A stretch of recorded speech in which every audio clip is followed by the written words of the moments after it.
তোমার সাইজের টুলটা।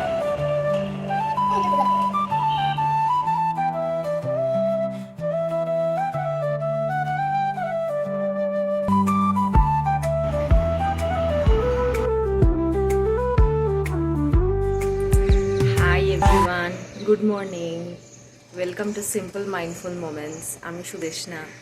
স্টার্ট করলাম, তাও বাজে এখন 7:30। দিয়ে ভিডিওটা স্টার্ট করার আনন্দই আলাদা। এত গাছ, সকালবেলা উঠে যখন দেখি এক একটা গাছের কুঁড়ি আস্তে আস্তে আস্তে আস্তে ফুটছে, এত আনন্দ লাগে। অপেক্ষা করে থাকি কতক্ষণে কুঁড়িটা ফুটে এটা ফুলে পরিণত হবে। এত একটু বাগান টাইপের। দেখো কি সুন্দর লাগছে, একটা হাওয়া দিচ্ছে সকালবেলা।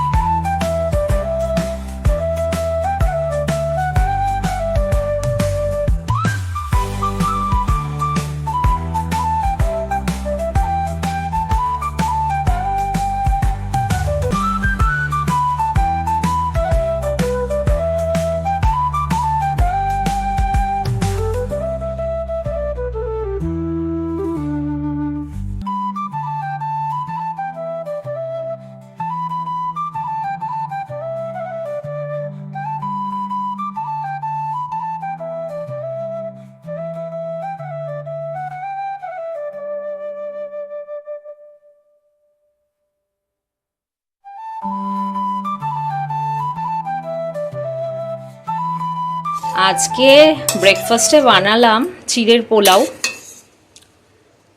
একটু অন্যরকম ব্রেকফাস্ট, কারণ রোজই রুটি আর কিছু না কিছু তরকারি একটা থাকে। তো আজকে চিড়ের পোলাও ইচ্ছা হলো বানাই। চলো এবার চাটা খেয়ে নিই। টুলে বসেছ?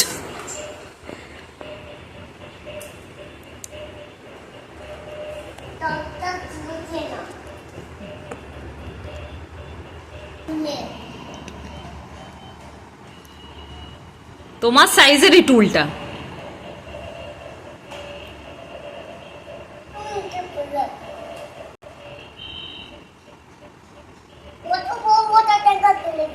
কত বড় ওয়াটার ট্যাঙ্কার কিনে দিয়েছি।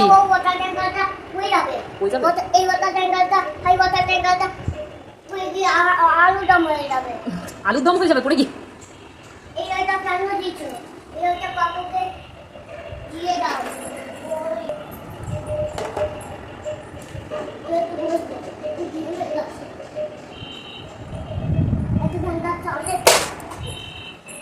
ফ্যানটা তো চালানোই।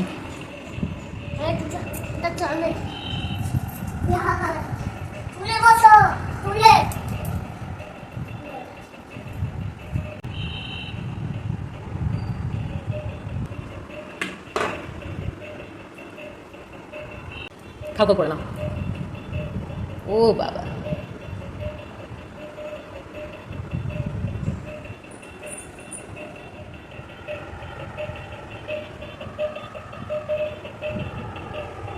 বাচ্চারা যখন কোনো জিনিস নিয়ে খুব বায়না করে তখন দেখবে এক এক সময় এমন হয় যে তাদেরকে যেন সামলানো যায় না, অথচ মা বাবা হয়ে সেই জিনিসটাকে হয়তো আমরা তাদের হাতেও তুলে দিতে পারি না।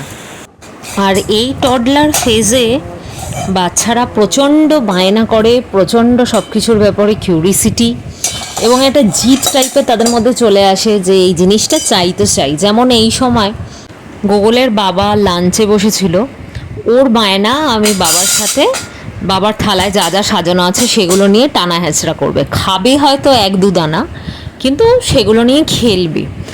তো এতে কি হয় যে খেতে বসেছে তারও একটা ডিস্টার্ব হয় সারাদিনের পর লাঞ্চটা সে যখন করতে বসে। তাই আমি ওকে নিয়ে এ ঘরে বই নিয়ে একটু এঙ্গেজ করে রেখেছিলাম। এবার ওকে লাঞ্চ করিয়ে নিই। লাঞ্চ করা, কারণ ওর খিদে পেয়ে গেছে। লাঞ্চটা করিয়ে ও মনে হয় এবার ঘুমাতে চাইবে। স্নান খাওয়া দাওয়া সবটাই বাকি, চলো সেগুলো সেরে নিই এবার।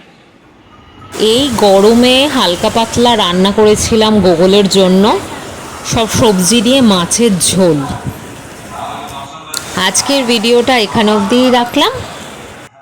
ভালো লাগলে অবশ্যই একটা লাইক দিও, সাবস্ক্রাইব করো আমার চ্যানেলটাকে, কমেন্ট করো। তোমাদের সাপোর্ট আমার এখন খুব প্রয়োজন। আমি আরও মোটিভেটেড হব নতুন নতুন ভিডিওস বানাতে। আজ আসি, বাই।